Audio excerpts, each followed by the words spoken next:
Bueno, continuando con el módulo de nervio y músculo, el tema de hoy es miopatías no inflamatorias. Mi nombre es Marcela Morán, residente de neurología. El propósito de esta revisión es proporcionar un enfoque diagnóstico de las diferentes miopatías no inflamatorias con mayor prevalencia o de presentación en el adulto, basándose en las características clínicas que nos llevan a sospechar estas patologías. Este es el contenido que vamos a desarrollar a lo largo de la presentación.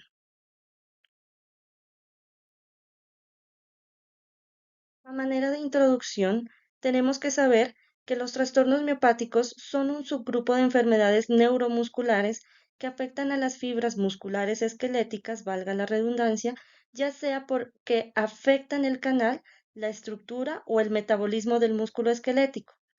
El principal síntoma de presentación de las miopatías es la debilidad muscular y en ciertos subtipos de miopatías pueden existir una afectación concomitante adicional de sistemas orgánicos. Por ejemplo, puede haber afectación de las fibras miocárdicas, dando lugar a miocardiopatías y o anomalías pues, de la conducción cardíaca. Estas miopatías se clasifican en hereditarias o adquiridas, como lo miramos en la diapositiva. Ahora bien, ¿qué son las miopatías no inflamatorias? Estas son un grupo diverso de enfermedades que incluyen las miopatías metabólicas, tóxicas e infecciosas, así como las distrofias musculares. Dentro de cada una de estas existen ciertos subtipos. Entonces, para fines prácticos de la presentación, el enfoque lo vamos a realizar en las principales miopatías que debemos tener en cuenta. Aquí podemos observar las diferentes subclasificaciones de cada miopatía. Como podemos mirar, son bastantes. Por lo tanto, solo nos vamos a enfocar en las más prevalentes en el adulto.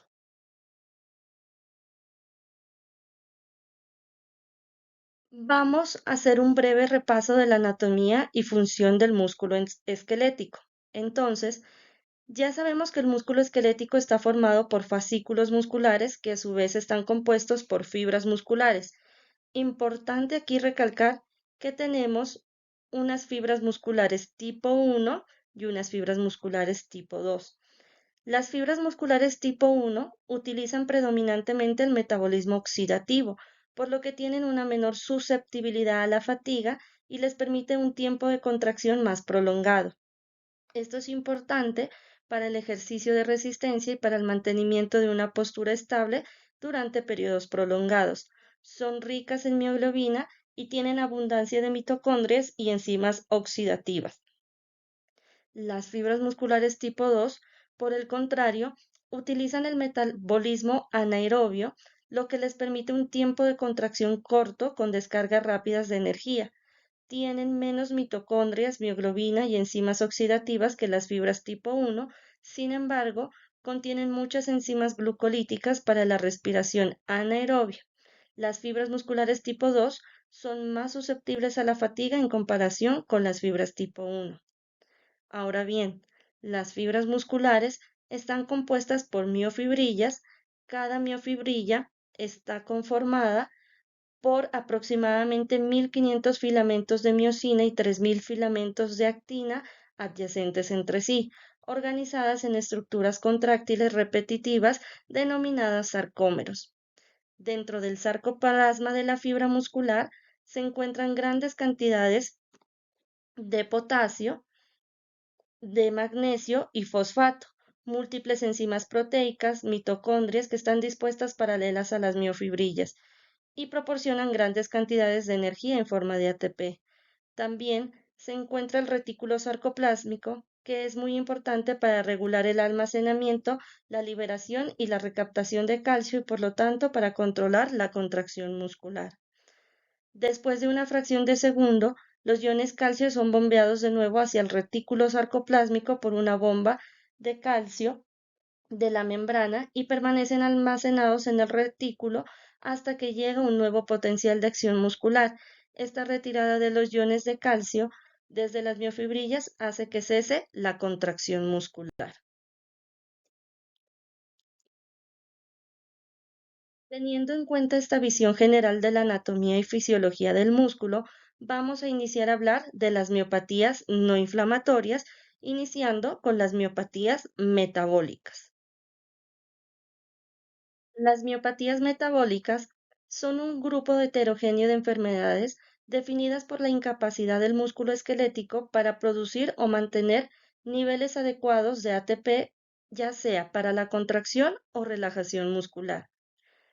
Se dividen en miopatías metabólicas primarias o secundarias.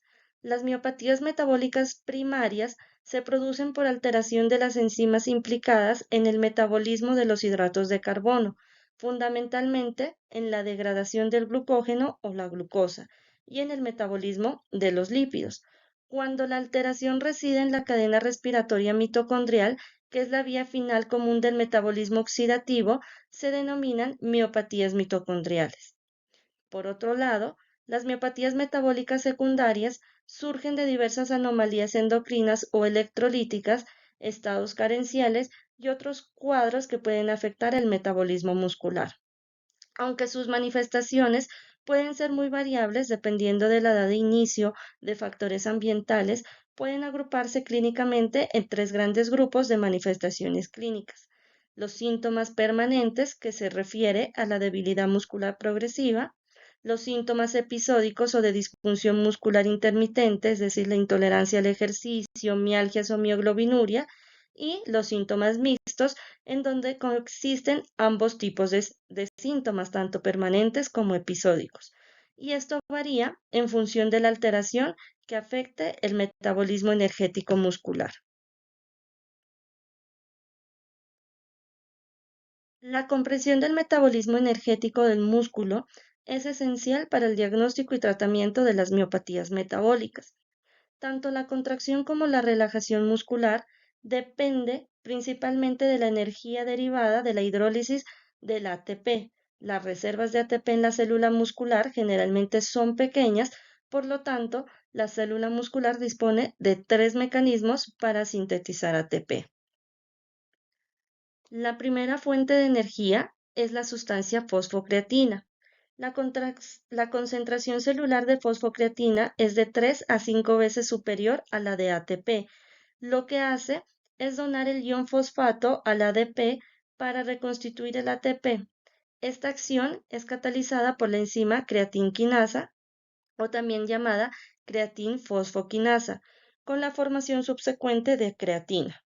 La energía combinada del ATP y de la fosfocreatina almacenados en el músculo son capaces de producir una contracción muscular máxima durante solo 5 a 8 segundos. Cuando finaliza el ejercicio, la fosfocreatina es rápidamente resintetizada. La segunda fuente importante de energía es un proceso denominado glucólisis o degradación del glucógeno, que se ha almacenado previamente en las células musculares. La escisión enzimática rápida del glucógeno en ácido pirúvico y ácido láctico libera energía que se utiliza para convertir el ADP en ATP. Estas reacciones glucolíticas se producen en ausencia de oxígeno. Y la tercera fuente de energía es el metabolismo oxidativo, lo que supone combinar oxígeno con los productos finales de la glucólisis y con otros diversos nutrientes celulares como grasas y proteínas para liberar ATP. Esto sobre todo es útil para una actividad muscular máxima a muy largo plazo.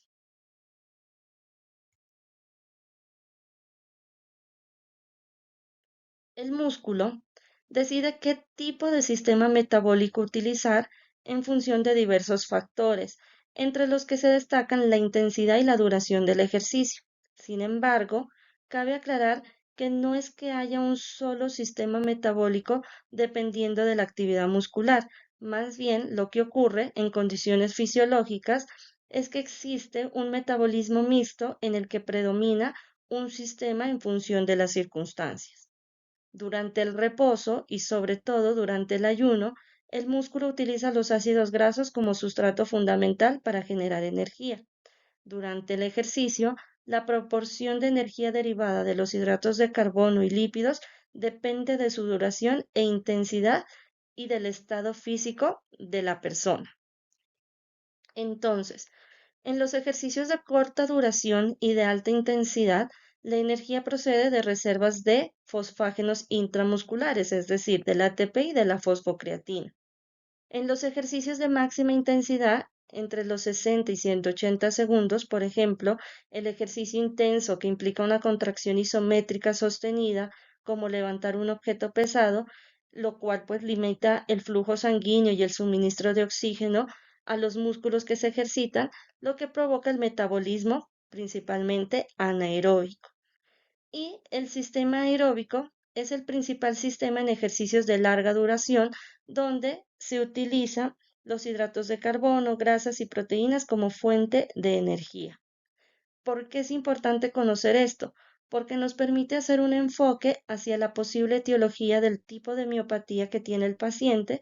Por tanto, en general, que los síntomas aparezcan, por ejemplo, en los primeros 10 minutos del ejercicio, sugiere una alteración en el metabolismo de los hidratos de carbono, y si el desencadenante es la actividad prolongada de baja intensidad, la sospecha debe dirigirse hacia alteraciones del metabolismo lipídico.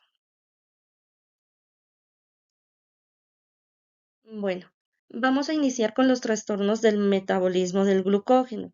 Estos son trastornos que comprometen alguna de las vías metabólicas del glucógeno, ya sea la síntesis del glucógeno, lo que se conoce como glucogenogénesis, la degradación del glucógeno como glucogenólisis o la degradación de glucosa como glucólisis. Se denominan todos los trastornos del metabolismo del glucógeno mediante la enzima específica deficitaria. Constituyen en general 11 enfermedades. Estos estados de deficiencia enzimática dan lugar a una acumulación anormal de glucógeno en el músculo esquelético y por lo tanto se consideran enfermedades también de almacenamiento de glucógeno. Todas estas enfermedades por almacenamiento de glucógeno muestran una herencia autosómica recesiva, excepto la deficiencia de fosforilasa B quinasa y la deficiencia de fosfoglicerado quinasa 1, que tienen una herencia recesiva ligada al cromosoma X.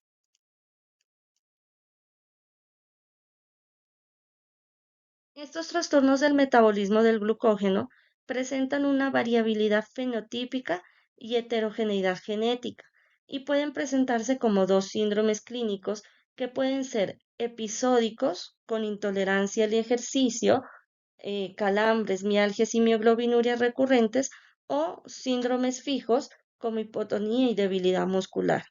Entonces, ¿cuáles son las que ocasionan intolerancia al ejercicio y cuál es la que ocasionan debilidad fija? Hay cuatro tipos de glucogenosis musculares que presentan debilidad muscular fija, incluyendo la maltasa ácida, la enzima ramificadora y desramificadora, la deficiencia de aldolasa. Estas glucogenosis son causadas por defectos enzimáticos que no se limitan al músculo. El compromiso de otros tejidos puede manifestarse como hipoglicemia, insuficiencia hepática, miocardiopatías o características específicas del compromiso pues multisistémico que se presente. Y existen 7 tipos de glucogénosis musculares que presentan predominantemente intolerancia al ejercicio, como lo podemos observar en la diapositiva. La mayoría de las personas afectadas son asintomáticas en reposo y durante niveles bajos de actividad física, como caminar en terreno llano. Los síntomas musculares generalmente son inducidos por un breve ejercicio isométrico, como levantar pesas pesadas, o por un ejercicio dinámico menos intenso pero sostenido, como nadar, subir escaleras o correr. Momentos durante los cuales la mayor parte de la energía para el trabajo muscular se deriva pues de los carbohidratos. La degradación muscular aguda puede provocar mioglobinuria, calambres e hinchazón muscular. El diagnóstico de las enfermedades miopáticas por almacenamiento de glucógeno a menudo se retrasa hasta la segunda o tercera década de la vida, ya que muchos pacientes asumen que simplemente no son buenos atletas y a menudo adaptan sus actividades para minimizar pues los síntomas. Muchos de estos pacientes informan de un segundo aire, o también conocido como el fenómeno de second wind, en el que notan un aumento en la capacidad del ejercicio si descansan brevemente después de la aparición inicial de los síntomas musculares. Este fenómeno se atribuye a la movilización y entrega de glucosa y ácidos grasos libres, proteínas de origen no muscular, inducidas pues por el ejercicio. Pero los pacientes con defectos glucolíticos suelen sentir una mejoría en sus síntomas después de un ayuno prolongado. Por ejemplo, los pacientes con deficiencia de fosfofructoquinasa muscular no pueden lograr un segundo fenómeno de second wind o tienen un empeoramiento de los síntomas después de la administración de glucosa, debido esto a la incapacidad del músculo para utilizar este sustrato.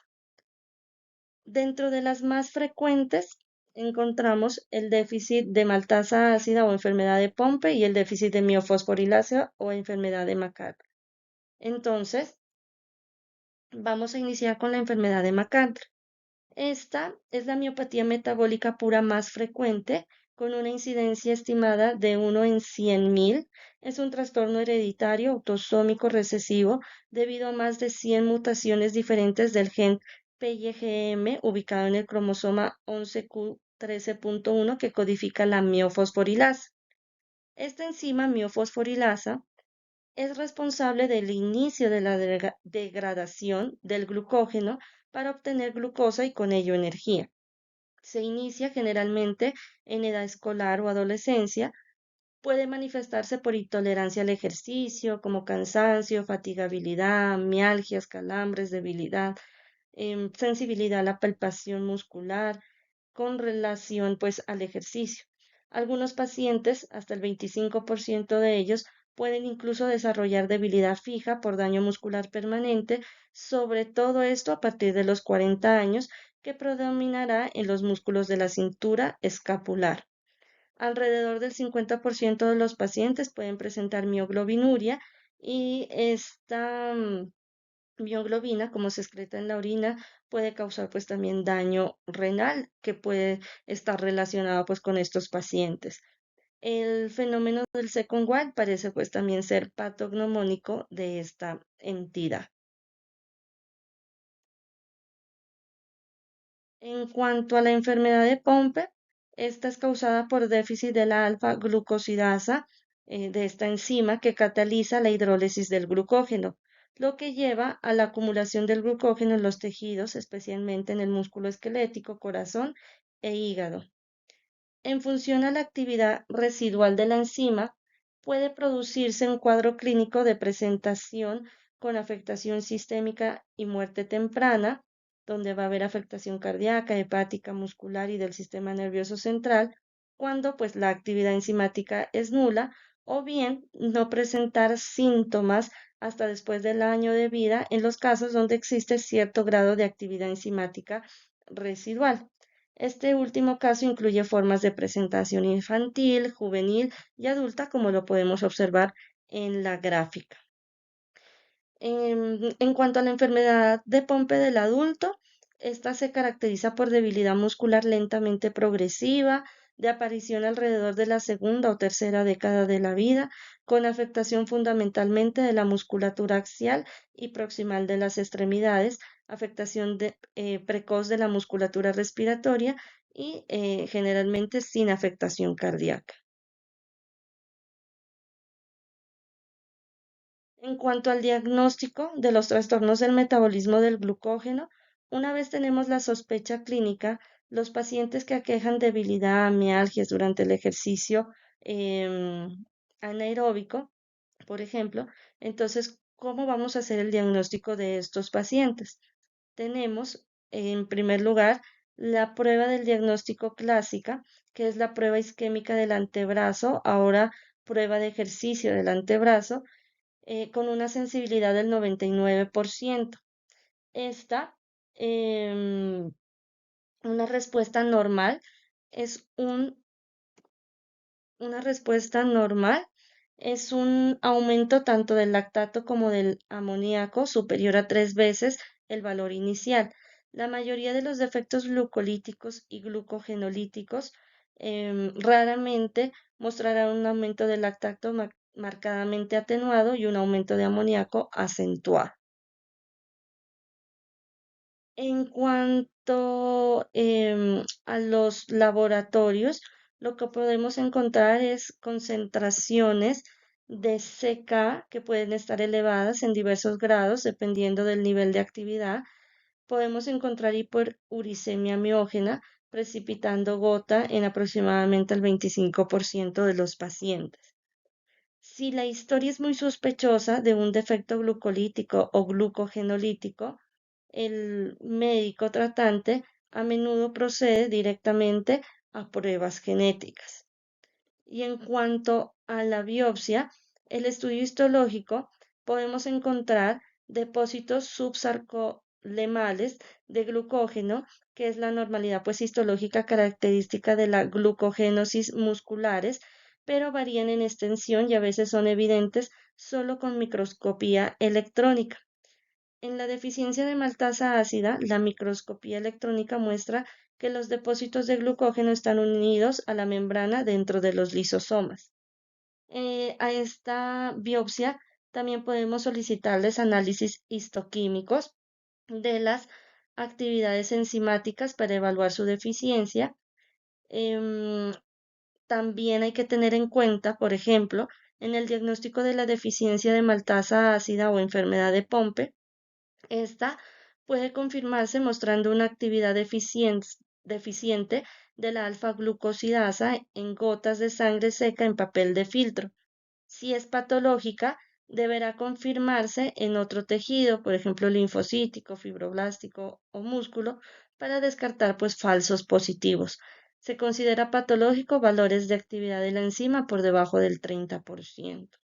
Y en cuanto a los estudios de conducción nerviosa y electromiografía, estos generalmente son normales en las enfermedades miopáticas por almacenamiento de glucógeno, excepto durante una contractura muscular cuando habrá pues silencio eléctrico.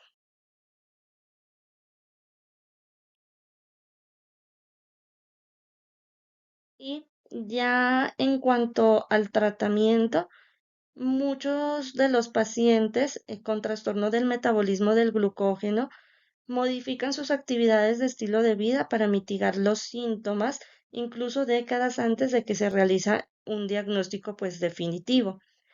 ¿Qué se recomienda en estos pacientes? Evitar ejercicios vigorosos como levantar pesas y el ejercicio anaeróbico como carreras de velocidad o andar en bicicleta. Básicamente, cualquier ejercicio que consista en un esfuerzo corto y movimiento de alta intensidad.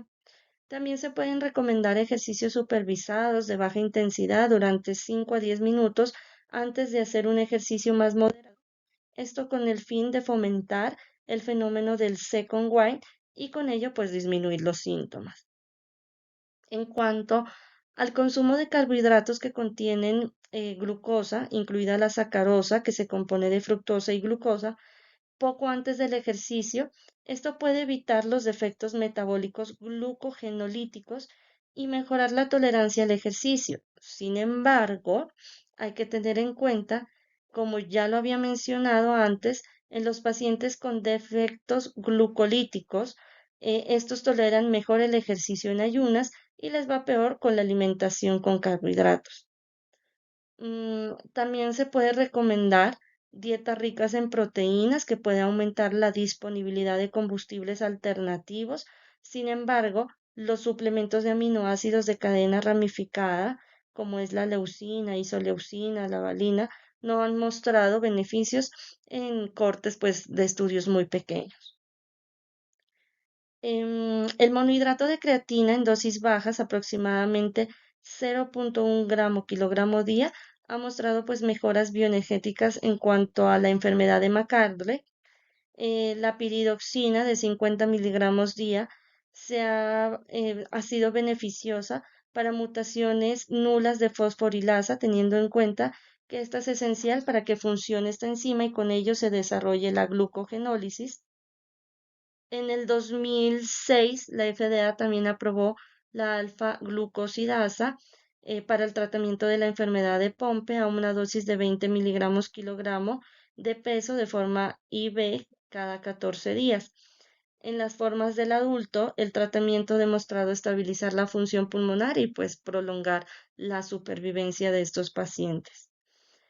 En cuanto a los ensayos clínicos que se han aleatorizados en las formas de Pompe del lactante, han demostrado también un mayor tiempo de supervivencia libres del respirador con el tratamiento sustitutivo enzimático. En los adultos, el inicio precoz del tratamiento con alfa-glucosidasa se asocia pues con una mejor respuesta musculoesquelética, incluida una mejoría de las pruebas de los 6 minutos de caminata y una estabilización de la función pulmonar.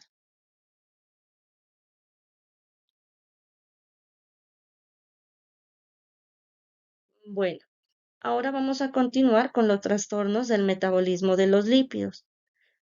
Estos son el resultado de defectos en el catabolismo de las reservas endógenas de triglicéridos, en el transporte de ácidos grasos hacia las mitocondrias y la beta oxidación de ácidos grasos intramitocondriales. Los ácidos grasos que utiliza la célula muscular como combustible pueden obtenerse de los triglicéridos almacenados en el tejido adiposo o en el propio músculo y de las lipoproteínas circulantes. Estos ganan protagonismo en cuanto a su utilización en reposo, ayuno y a medida que el ejercicio realizado aumenta su duración. Pero aparte del músculo esquelético, el corazón y el hígado dependen en gran medida de la utilización eficiente de los ácidos grasos, especialmente durante situaciones de ayuno cuando pues las reservas del glucógeno y la glucosa se han agotado. De ahí que a pacientes con defectos del metabolismo de ácidos grasos resulten en miopatía progresiva por almacenamiento de lípidos con debilidad, miocardiopatía hipertrófica, iodilatada e hígado graso. Estos ácidos grasos se clasifican según el número de carbonos en ácidos grasos de cadena corta, de 2 a 4, de cadena media, de 6 a 12, y de cadena larga, de 14 a 18, y muy larga, mayor a 20. Los ácidos grasos libres de cadena larga y muy larga, estos requieren el sistema palmitoil-transferasa, para el transporte pues mitocondrial, mientras que los ácidos grasos libres de cadena corta y media pueden ingresar directamente a la matriz mitocondrial para la beta oxidación.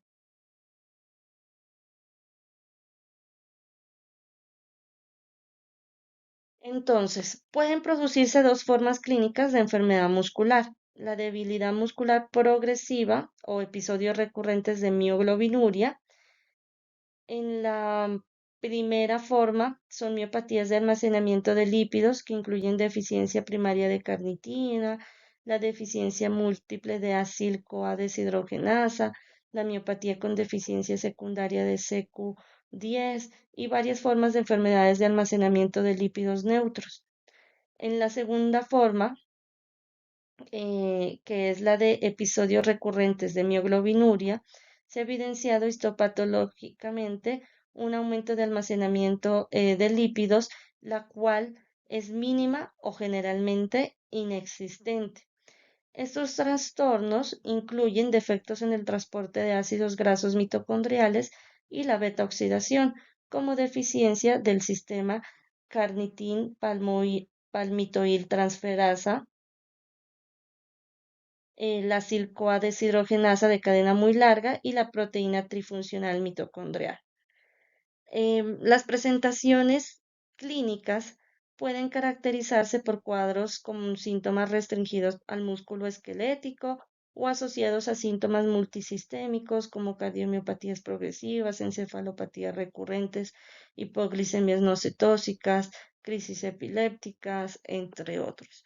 Aquí en la imagen podemos observar los diferentes subtipos de cada presentación clínica de los pacientes con trastorno del metabolismo de los lípidos.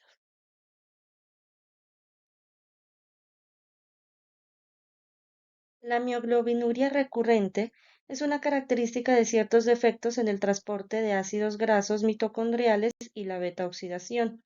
El más común de ellos es la deficiencia de carnitin palmitoiltransferasa, por sus siglas CPT, dentro de las cuales tenemos la CPT1 que se encuentra en el lado interno de la membrana mitocondrial externa y la CPT2 que se encuentra en el lado interno pero de la membrana mitocondrial interna, estas involucradas en el transporte de los ácidos grasos de cadena larga al interior de la mitocondria, donde tiene lugar pues su catabolismo mediante el proceso de la beta oxidación. Entonces, se producen deficiencias tanto de CPT1 como de CPT2, pero la enfermedad muscular se limita a esta última. La deficiencia de CPT2 es un trastorno autosómico recesivo por mutaciones en el gen que codifica esta enzima, con presentaciones clínicas que van desde una miopatía leve de aparición en adultos, un trastorno infantil grave y una forma neonatal generalmente letal.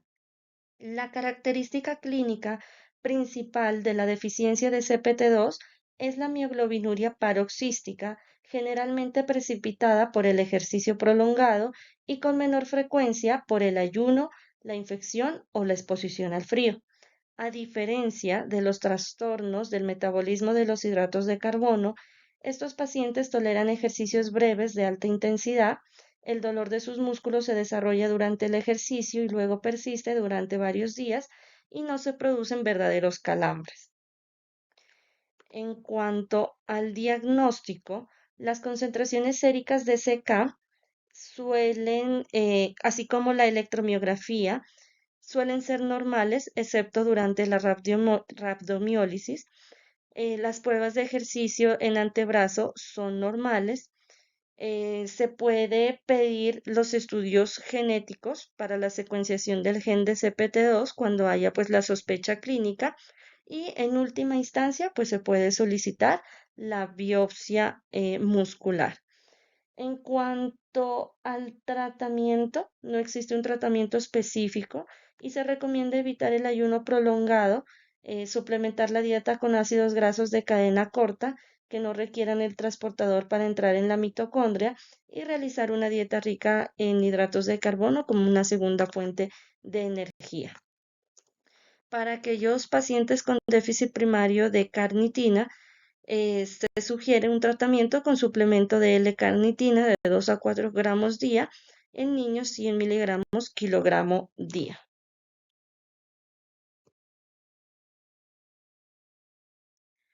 Bueno, ahora vamos a pasar a los trastornos del metabolismo mitocondrial. La prevalencia estimada de los trastornos mitocondriales en las poblaciones es de aproximadamente 9 a 15 casos por cada 100.000 personas.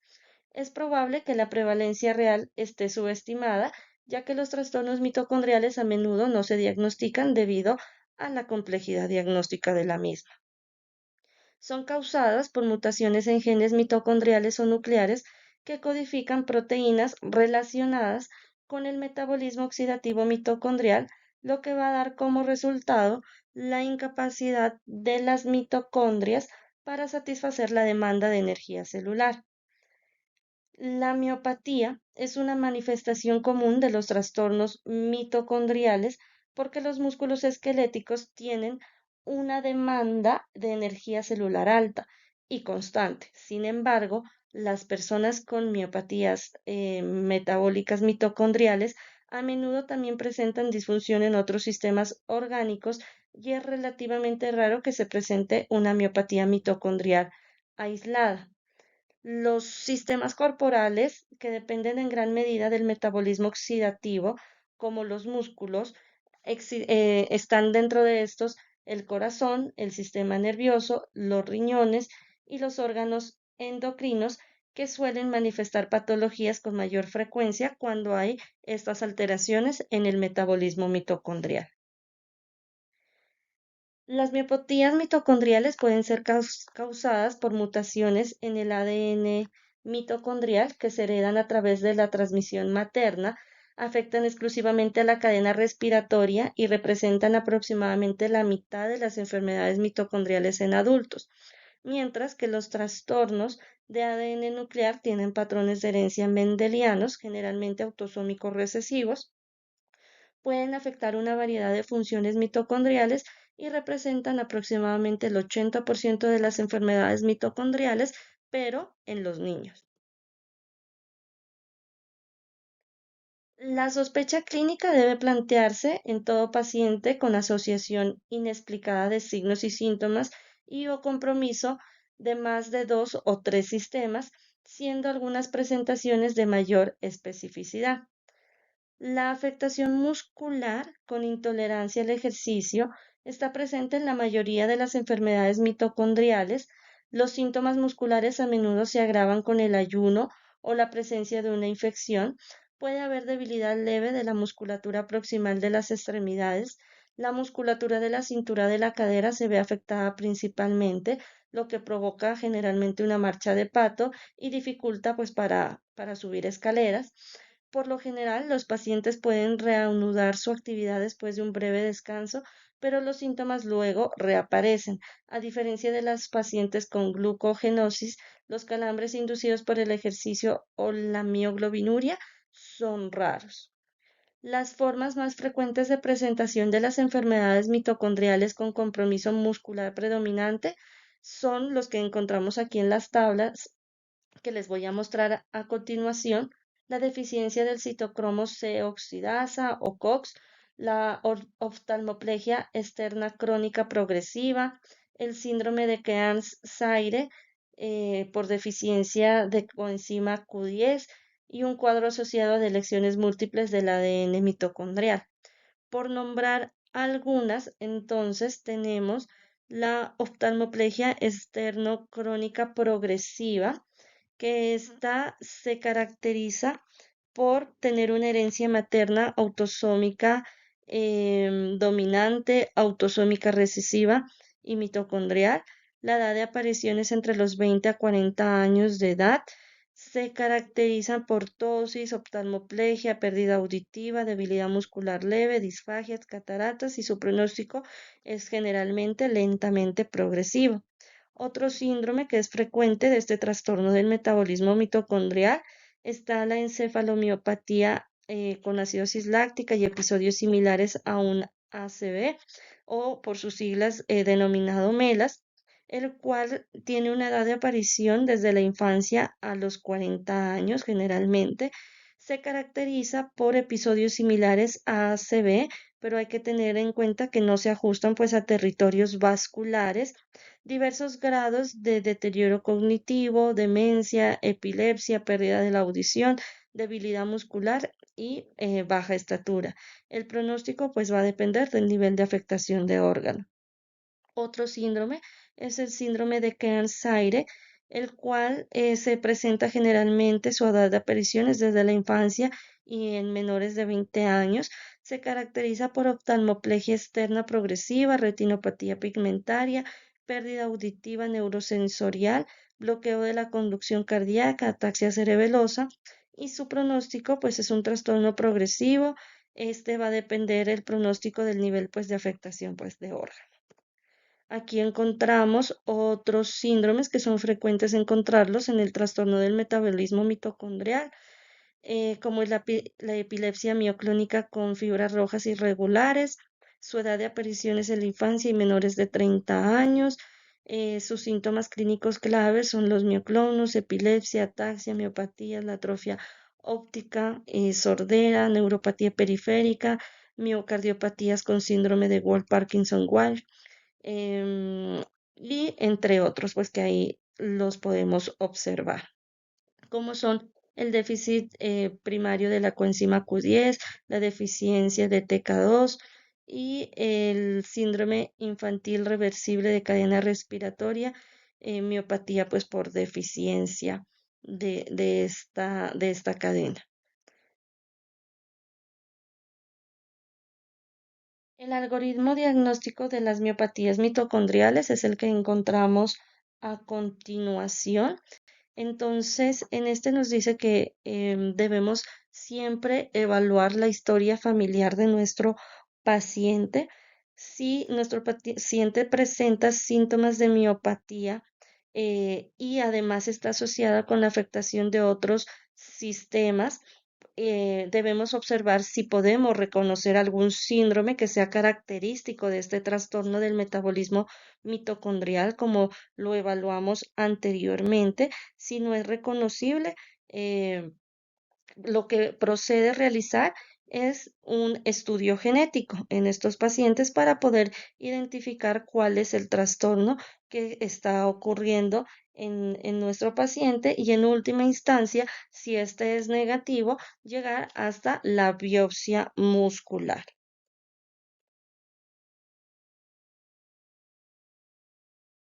Este es otra estrategia, por decirlo así, de evaluación y cribado sistémico de las miopatías mitocondriales para el diagnóstico y la evaluación de la gravedad de la enfermedad.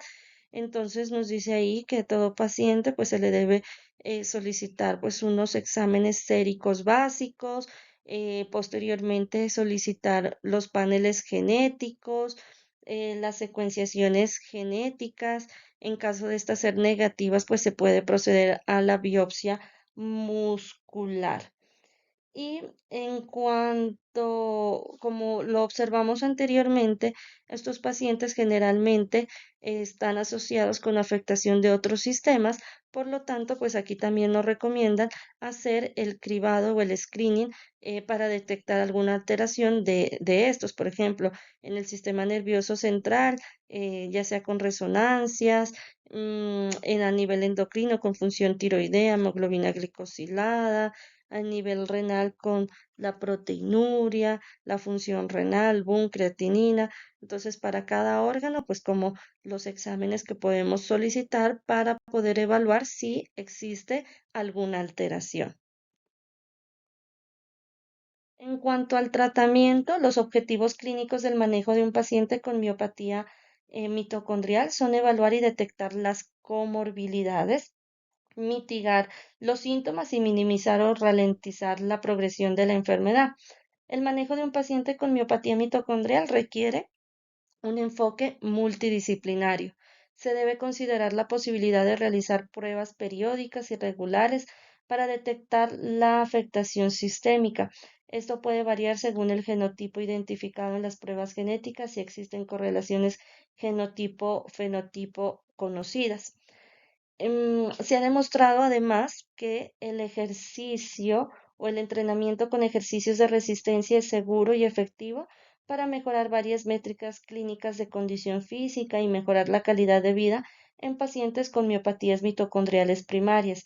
El entrenamiento físico aumenta la capacidad oxidativa de los músculos, por lo tanto, también es otra recomendación que se debe tener en cuenta en estos pacientes. Se recomienda también la suplementación con cofactores en la miopatía mitocondrial con antecedentes establecidos de deficiencia del cofactor que se sabe que responde a la suplementación, como la coenzima Q10, en la deficiencia primaria o secundaria de CQ10. Existen unos regímenes de medicación mitocondrial que incluyen la carnitina, el Q10, la arginina y otros podrían optimizar la función pues, de la cadena respiratoria residual, reducir el estrés oxidativo, apoyar pues, las vías alternativas para la producción de energía y eliminar los metabolitos tóxicos cuando sea relevante. Estos regímenes se denominan coloquialmente eh, cócteles o cócteles mitocondriales. Entonces, como lo mencioné anteriormente, está la coenzima Q10 a una dosis de 200 miligramos dos veces al día, el ácido alfa lipoico 200 miligramos dos veces al día, el monohidrato de creatina 75 miligramos kilogramo día a 100 miligramos kilogramo día hasta un máximo de 5 gramos día una vez al día o dividido en dos dosis al día. Este es un resumen de un esquema que nos permite realizar el enfoque de las miopatías metabólicas. Entonces, en aquellos pacientes que manifiesten intolerancia al ejercicio, que estos sean en menos de 10 minutos del inicio del ejercicio y de alta intensidad, debemos sospechar generalmente en miopatías por alteración en el trastorno del metabolismo de hidratos de carbono. Generalmente se caracterizan por calambres, mialgias, mioglobinurias inducidas por el ejercicio. Pueden presentarse el fenómeno del second wave. En los pacientes que presentan intolerancia al ejercicio con fatigas y mialgias ante mínimos esfuerzos u otros signos asociados, en estos pacientes debemos sospechar generalmente una enfermedad mitocondrial. Y en aquellos pacientes que presenten estos síntomas de miopatías con ejercicios de baja intensidad y mayor a 10 minutos desde el inicio de los mismos y que pueden ser desencadenados por ayuno, fiebre o infección, se debe sospechar principalmente miopatía metabólica, pero por trastornos del metabolismo de los lípidos.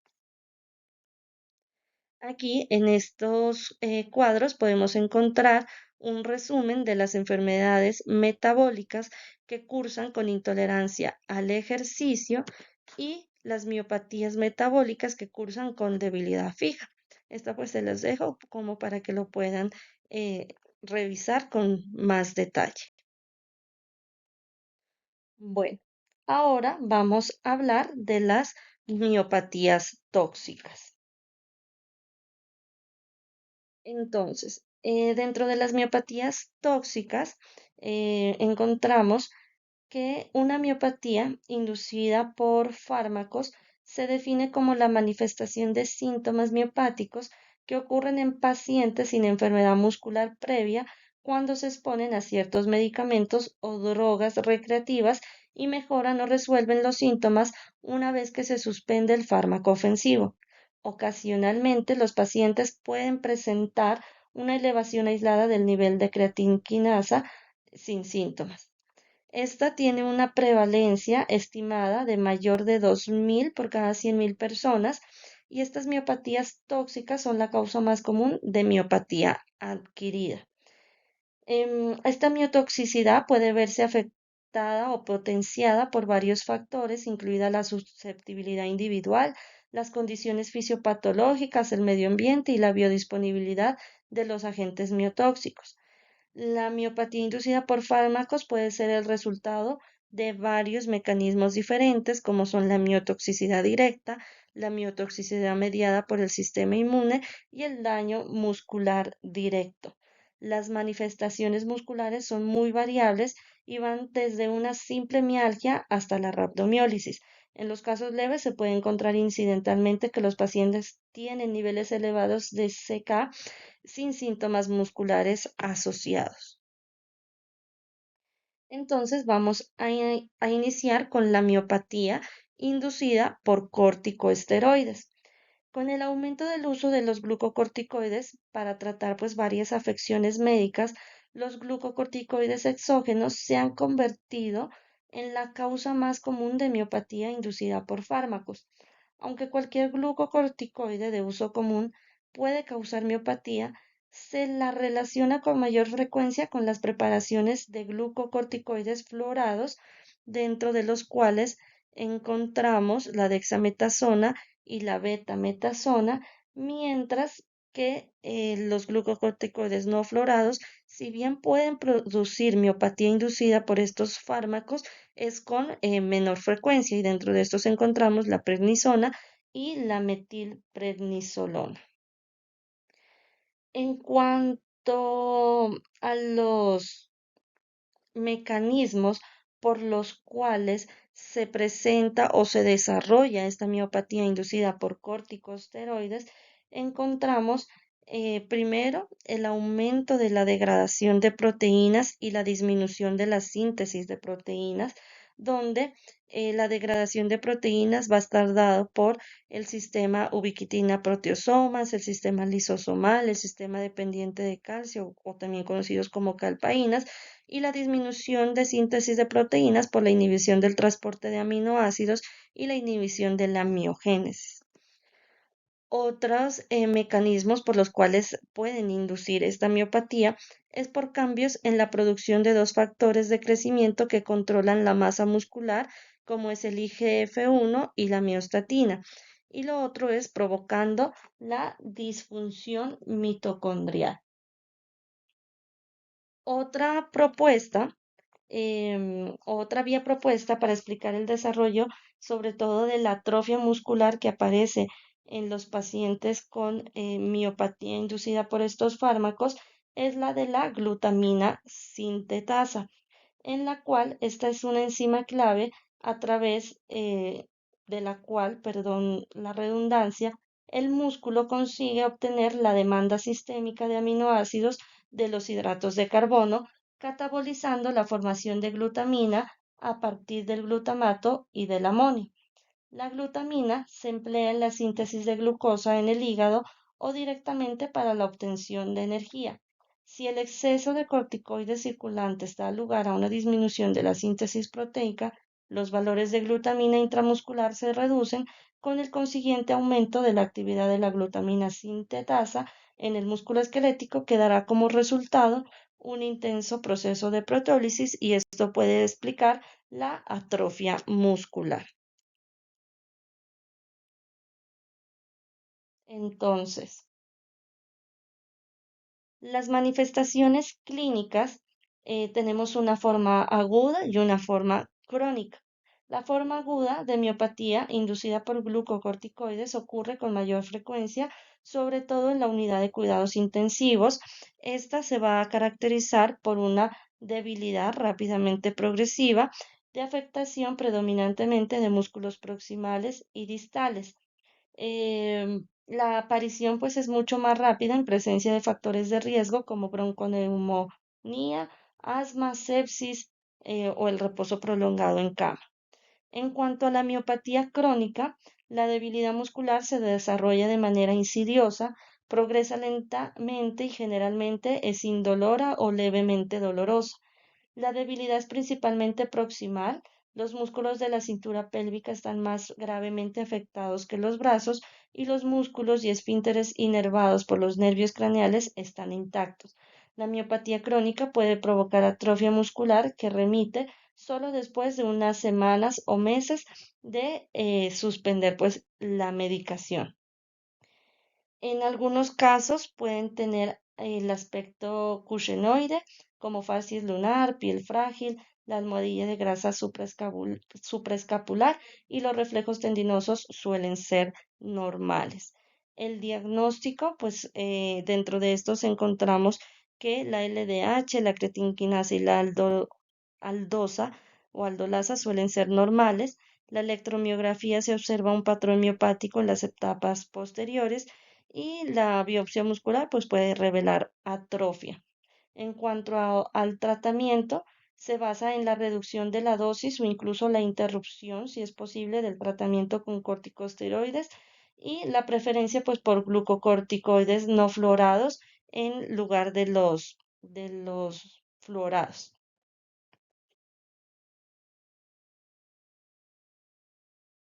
Bueno, continuando con la miopatía inducida por estatinas, la prescripción de estas puede estar asociada con diversas formas de síntomas musculares y de toxicidad. Su mecanismo de acción, inhibiendo la 3-hidroxi-3-metilglutaril-CoA reductasa en el proceso de síntesis de colesterol, se, em, se han postulado varios mecanismos patogénicos para la miotoxicidad por estatinas.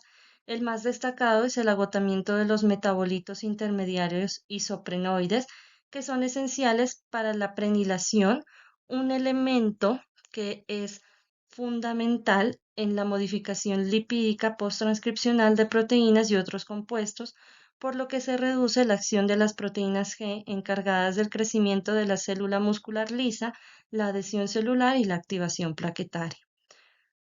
Otros mecanismos incluyen el agotamiento del colesterol de membrana, la alteración de la homeostasis del calcio, la inhibición de la producción de Q10, en las cuales, al inhibir la HMG-CoA reductasa, que es crucial en la vía de síntesis del colesterol, pero también las estatinas, en esta vía se produce la coenzima Q10, una molécula importante para la producción de energía en las células musculares. Por lo tanto, una disminución de esta, de la Q10, puede afectar la función muscular y contribuir a la miopatía. Y otros mecanismos que se han propuesto es la inducción de la autoinmunidad muscular. Se ha visto que las dosis altas y las interacciones medicamentosas son los factores más frecuentemente asociados. Con la excepción de la pravastatina y la rosuvastatina, las estatinas son metabolizadas principalmente por el sistema hepático CYP450. Por lo tanto, la coadministración de una estatina y otro fármaco que sea metabolizado por esta misma isoenzima puede conducir a un aumento de los niveles de la estatina y un mayor riesgo de miotoxicidad.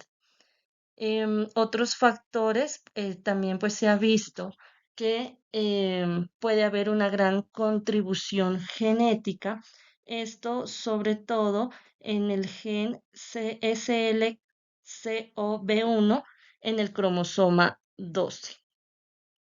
Los síntomas generalmente son variables, van desde unas mialgias o calambres con o sin fatiga de esfuerzo, que es como la manifestación frecuente de la miotoxicidad por estatinas, que puede afectar las extremidades, particularmente las inferiores.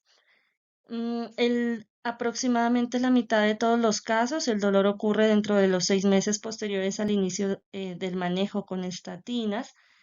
Em, Otros síntomas que pueden presentar los pacientes es la miositis, definida por síntomas musculares con niveles elevados de CK, y la rhabdomiólisis, que es otra presentación clínica de estas miopatías inducidas por estatinas, en las cuales el aumento de la CK son superiores a 10 veces el valor normal, con evidencia de lesión renal aguda inducidas pues por el pigmento. Ahora se sabe también que el uso de estatinas puede asociarse en raras ocasiones con el desarrollo de una miopatía necrotizante mediada por el sistema inmunitario que persiste mucho después del cese del uso de estatinas y debe sospecharse cuando los síntomas musculares persisten pese al cese de la terapia con las estatinas. Esta forma de miopatía se caracteriza por la presencia de anticuerpos séricos contra la enzima pues, que las estatinas inhiben, la 3-hidroxi 3-metilglutaryl-CoA reductasa. En cuanto al manejo, la suspensión de las estatinas generalmente conlleva a una mejoría de los síntomas, aunque pueden transcurrir de 2 a 3 meses hasta la resolución completa de los mismos. En esta tabla que miramos a continuación, podemos observar los diferentes medicamentos y que pueden producir pues miopatías tóxicas y el tipo de miopatía que estas producen. Generalmente el tratamiento de cualquiera de estas miopatías tóxicas es la suspensión pues del fármaco como tal. Bueno, ahora vamos a continuar con las distrofias musculares.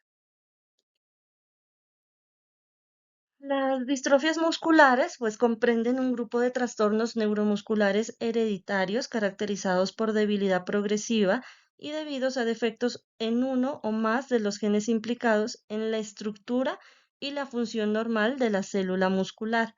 A menudo se caracterizan por pérdida de fibras musculares y su sustitución por grasa y tejido conjuntivo. Aquí podemos observar todos los diferentes tipos de distrofias musculares que encontramos, como es la de Duchenne, la de Becker, la distrofia muscular de cintura de extremidades, la distrofia muscular congénita, la distrofia muscular facio-escapulo-humeral, la distrofia muscular oculofaringia y la de Emery-Dreifuss. Vamos a hablar de algunas de ellas. En cuanto a las distrofinopatías, estas son un espectro de trastornos genéticos ligados al cromosoma X que surgen de mutaciones en el gen de la distrofina, caracterizados por debilidad progresiva de inicio en la infancia y afectación cardíaca y cognitiva variable, e incluyen dentro de estas la distrofia muscular de Duchenne y la distrofia muscular de Becker. Entonces, la distrofia muscular de Duchenne Es la forma más común de distrofia muscular, con una incidencia mundial de aproximadamente uno de cada 3.500 a 5.000 nacidos masculinos vivos. Es una forma más leve de la distrofia muscular, en la que encontramos la distrofia muscular de Becker. La distrofia muscular de Duchenne es una forma mucho más grave, agresiva, mientras que la distrofia muscular de Becker es una forma más leve, pues, de la enfermedad. Es común con una incidencia estimada de uno de cada 18.500 nacidos masculinos vivos. Entonces, ¿qué es lo que ocurre? La distrofina se expresa predominantemente en el músculo esquelético y cardíaco y en menor grado en las neuronas corticales. Esta, como miramos en la imagen, es parte de un gran complejo glicoproteico conocido como complejo de proteína asociada a la distrofina. Se encuentra en el lado citoplasmático de la membrana plasmática, lo que hace al complejo, lo vamos a denominar por sus siglas como DAP, que conecta la actina intracelular con la lámina basal a través de la matriz extracelular.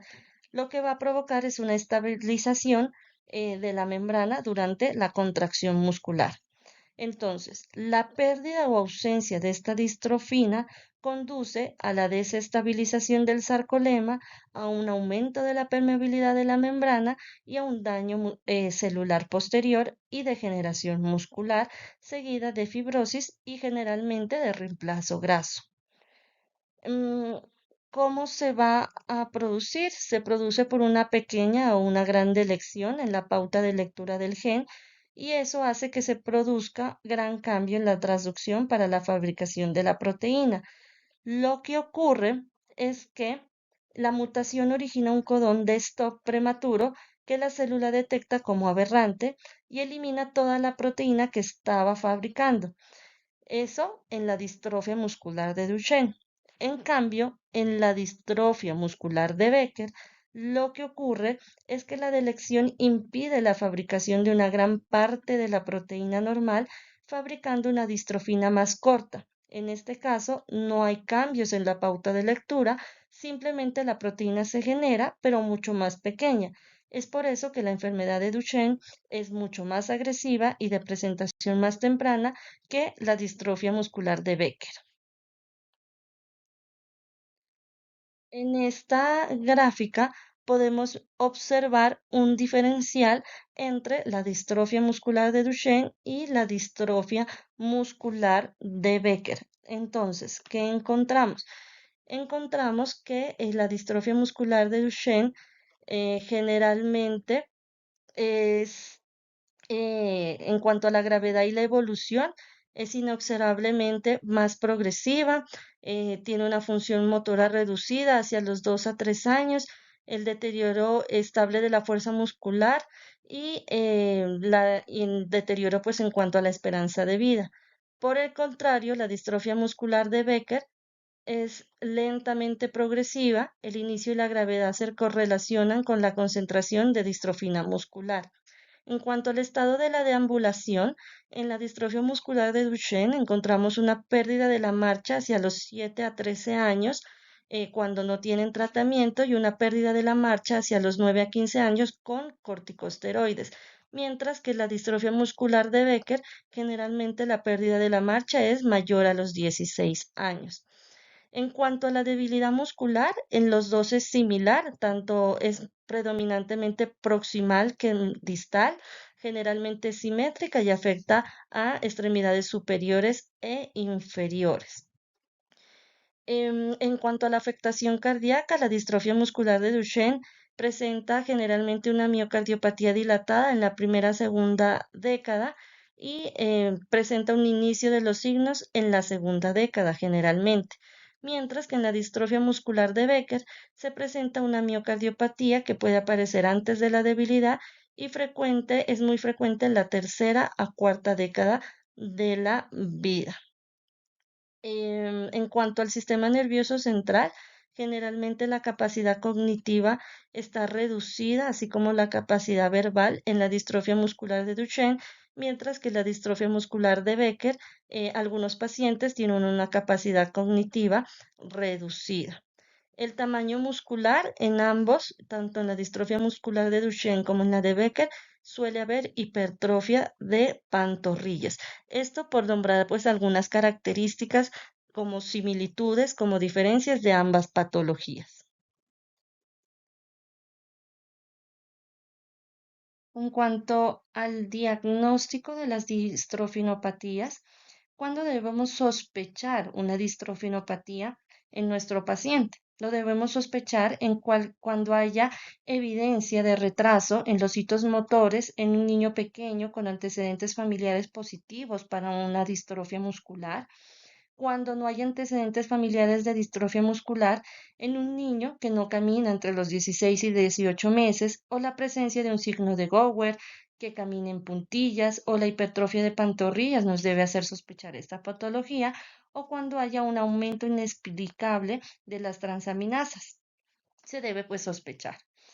En cuanto a los laboratorios, la CK invariablemente está elevada de 5 a 10 veces los límites superiores normales en las distrofias musculares tanto de Duchenne como de Becker. Una CK normal esencialmente descarta un diagnóstico de distrofia muscular. Las pruebas genéticas se deben realizar para confirmar la sospecha clínica de una distrofinopatía. En raras ocasiones, cuando las pruebas genéticas son negativas, puede ser necesaria una biopsia muscular. Entonces, en cuanto al tratamiento de estas distrofinopatías, el manejo clínico es multidisciplinario por diversos compromisos. Se debe entonces incluir terapia física, se debe incluir estrategias de intervención. Principalmente el objetivo de estas estrategias están dirigidas a mejorar la patología de la enfermedad y la restauración de la distrofina a través de mecanismos genéticos, como son la omisión de exones, la lectura de codones de parada, el reemplazo de genes.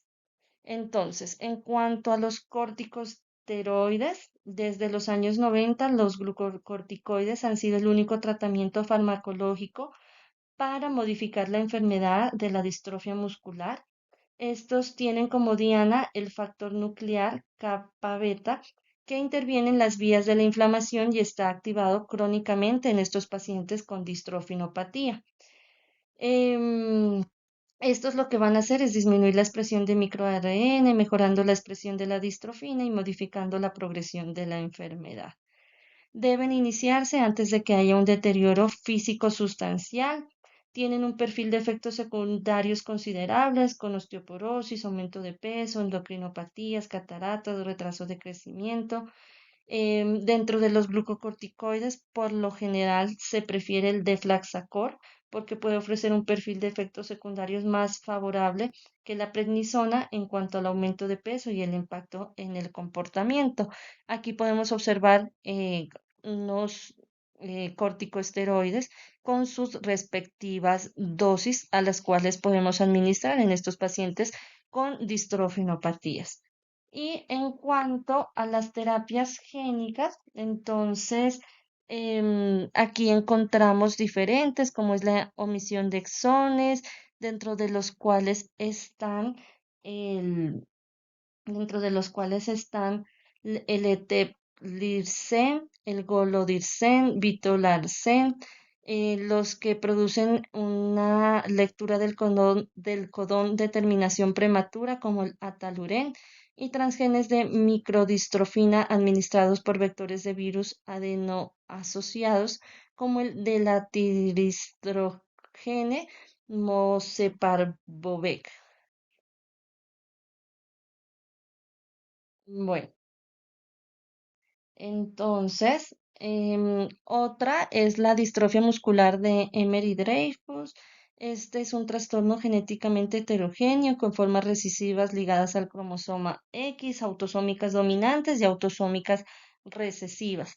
Las características cardinales son las contracturas tempranas, generalmente Esta tiene aparición en la infancia de debilidad, atrofia del músculo, húmero peroneo lentamente progresiva y la enfermedad cardíaca con defectos de conducción, arritmias y miocardiopatías. La aparición pues de los síntomas en los pacientes con distrofia muscular de Emery-Dreifuss suele producirse en la primera o segunda década de la vida. En contraste pues con la de Duchenne, la progresión de la enfermedad es mucho más lenta y habitualmente está ausente la pseudohipertrofia muscular. Encontramos dos tipos, la distrofia muscular de Emery-Dreifuss tipo 1 y tipo 2. La tipo 1 es un trastorno recesivo ligado a X asociado a una mutación del gen STA identificado en el cromosoma XQ28. La distrofia muscular de Emery-Dreifuss tipo 2 es un patrón de herencia autosómico dominante o recesivo, la mutación del gen LMNA que codifica las proteínas lámina A y C, mientras que en la de Emery-Dreifuss tipo 1 es el que codifica la hemerina. En cuanto al tratamiento, actualmente pues no es posible una intervención farmacológica. Generalmente en estos pacientes es necesario el cribado de la cardiopatía, al menos anualmente, mediante electrocardiograma, ecocardiograma y holter cardíaco. Em, Generalmente la intervención precoz con marcapasos cardíaco cuando la frecuencia pues sea menor de 50 latidos por minuto puede salvar la vida del paciente y el manejo de las contracturas debe comenzar precozmente en la evolución de la enfermedad con ejercicios terapéuticos regulares para mantener la fuerza y la flexibilidad. Aquí podemos mirar un paciente con distrofia muscular de Emery-Dreifuss. Ok. Ahora vamos a mirar algunas características de la distrofia muscular, pero facio-escapulo-humeral. Esto es una forma frecuente de distrofia muscular con características distintivas de debilidad lentamente progresiva de grupos musculares específicos, como son los músculos faciales, escapulares y humerales. La afectación llamativa de la cintura escapular da lugar pues a un hombro descendido y debilidad muscular, como lo podemos observar en la imagen. El inicio varía entre los 3 a 44 años de edad, generalmente se presenta en la segunda década de la vida. El patrón hereditario es autosómico dominante, hay dos tipos, en la distrofia muscular facio-escapulohumeral tipo 1, en la cual una mutación del gen de 4C4 Z4 que provoca una expresión anómala del factor de transcripción tóxico DUS4 y la distrofia muscular facio-escapulohumeral 2, que es una mutación del gen, como lo miramos en la diapositiva, SMCHD1, que también conduce a depresión en la expresión del DUS4. En cuanto al tratamiento, actualmente no existe tratamiento farmacológico. Se recomienda a los clínicos o médicos que estimulen el ejercicio aeróbico de baja intensidad orientado por un fisioterapeuta experimentado. Aunque la característica predominante de la enfermedad es la debilidad en las extremidades, puede existir afectación extramuscular con peligro para la vida. Puede aparecer insuficiencia respiratoria, por lo cual es necesario la valoración periódica de la función pulmonar o afectación cardíaca, aunque en ellos es menos frecuente. La otra distrofia muscular es la distrofia muscular oculofaringia. Esta es una enfermedad muscular de inicio tardío que se manifiesta hacia la quinta, sexta década de la vida. Se caracteriza por tosis palpebral simétrica, lentamente progresiva, disfagia, en ocasiones la presencia de diplopía y debilidad leve de los músculos faciales, temporales y maceteros que pueden dar lugar pues a una fase miopática. Puede aparecer debilidad en la región de la cintura pélvica y en menor frecuencia en la cintura escapular, que puede ser pues más grave en la enfermedad de inicio más precoz. Se transmite como rasgo un patrón autosómico dominante, menos frecuente autosómico recesivo. En cuanto al tratamiento, actualmente pues no existe tratamiento farmacológico. Cuando la disfagia es sintomática, debe considerarse intervenciones como modificaciones de la dieta, puede también realizarse miotomías cricofaringeas. La cirugía de la tosis se recomienda cuando interfiere pues en la visión o cuando causa en estos pacientes dolor cervical por extensión excesiva del cuello. Los dos tipos de cirugía generalmente son la blefaroplastia y la suspensión de los párpados del músculo frontal.